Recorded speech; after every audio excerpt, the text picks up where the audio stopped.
Bridge out, trail closed. We know what that means, folks. We're going in. If they don't like it, they can suck my cock.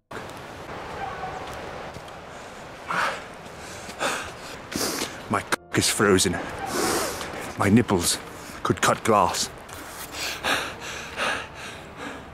I'm Nigel Wilbury, and this is History in the Rough.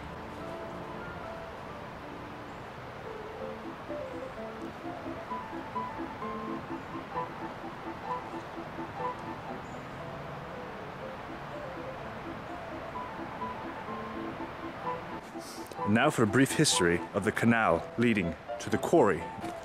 The quarry itself is magnificent. Canal-related activity began in the Fredericksburg area in 1811, when the Virginia Assembly responded to a low petition and authorized a stock subscription to capitalize the Rappahannock Navigation Company.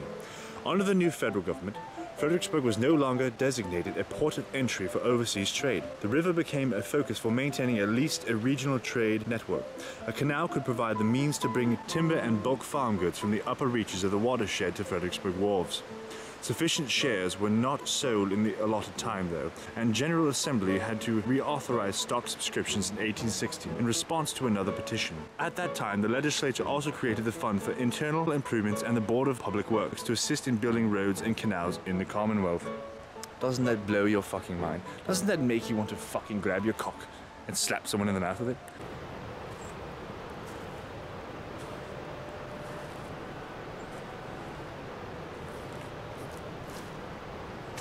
Hello, I'm Nigel Wilbury. Thank you for joining me on another adventure. I'm here at what was once. I'm here at what was once. I'm here at what was once. The dam in Fredericksburg, just off of the Rappahannock River. I have some details somewhere, but I seem to have misprinted something. It's all I'll just fucking.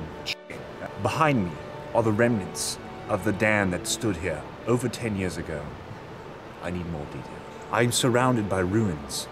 The ruins are remnants of a dam that dammed the Rappahannock River. It was a fucking great dam. It was beautiful. It was the best dam you could hope for. Fuck.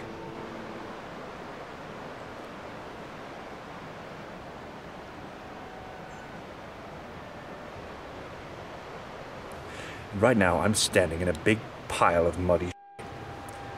It's hellacious. Since the mid-19th century, the Rappahannock River had been holding its breath behind a wall of iron, concrete, and wood. Through the leadership of U.S. Senator John W. Warner, the Rappahannock River has been allowed to breathe and run free once again.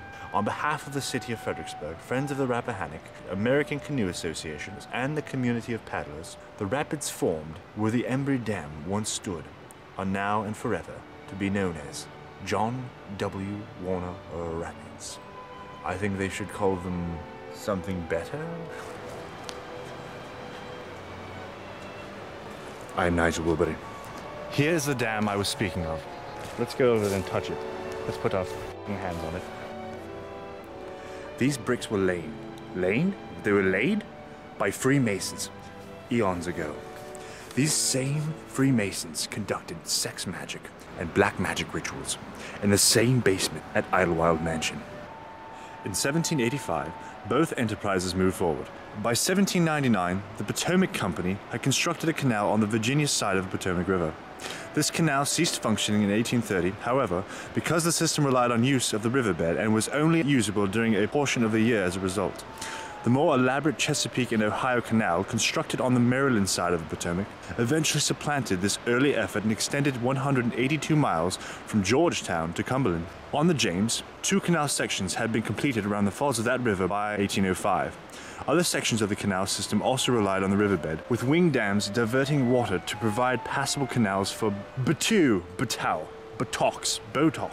In 1835, the James River and Kanawha Company established private ownership of this latter canal and commended many needed improvements. By 1840, the canal linked Richmond to Lynchburg.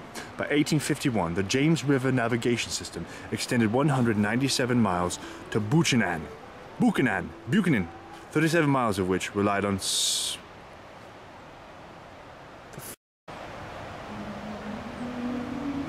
I heard something off in the distance.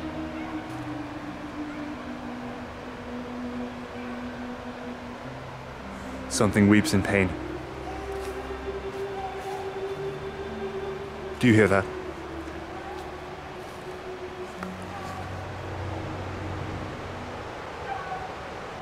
By 1840, the canal linked Richmond to Lynchburg. By 1851, the James River navigation system extended 197 miles to Buchanan, 7 miles of which relied on slack water on the riverbed.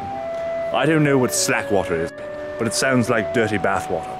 Taylor's Dam and Canal extended across the Rappahannock River just downstream of an area that is called Buncer Flats. The dam is now in ruins, but the stone guard lock on the Fredericksburg shore is in excellent condition. The canal from this point extended all the way to Fredericksburg, passing through Lock 1, Miners, where the Interstate 95 bridge is now located. Miners Lock was removed to accommodate construction of one of the interstate bridge abutments. The lower end of the canal was partially flooded out when the 1855 Crib Dam was constructed by Fredericksburg Water Power Company.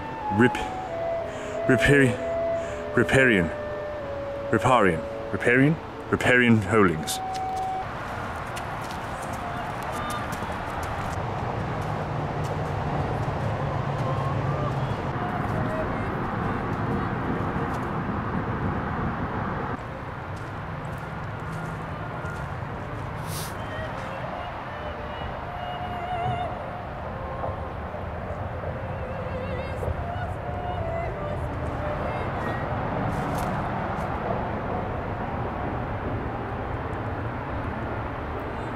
I told you I was going to bring you history in its best forms, its darkest forms, but certainly all forms.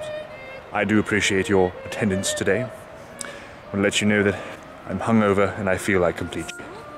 I'm Nigel Woolbury.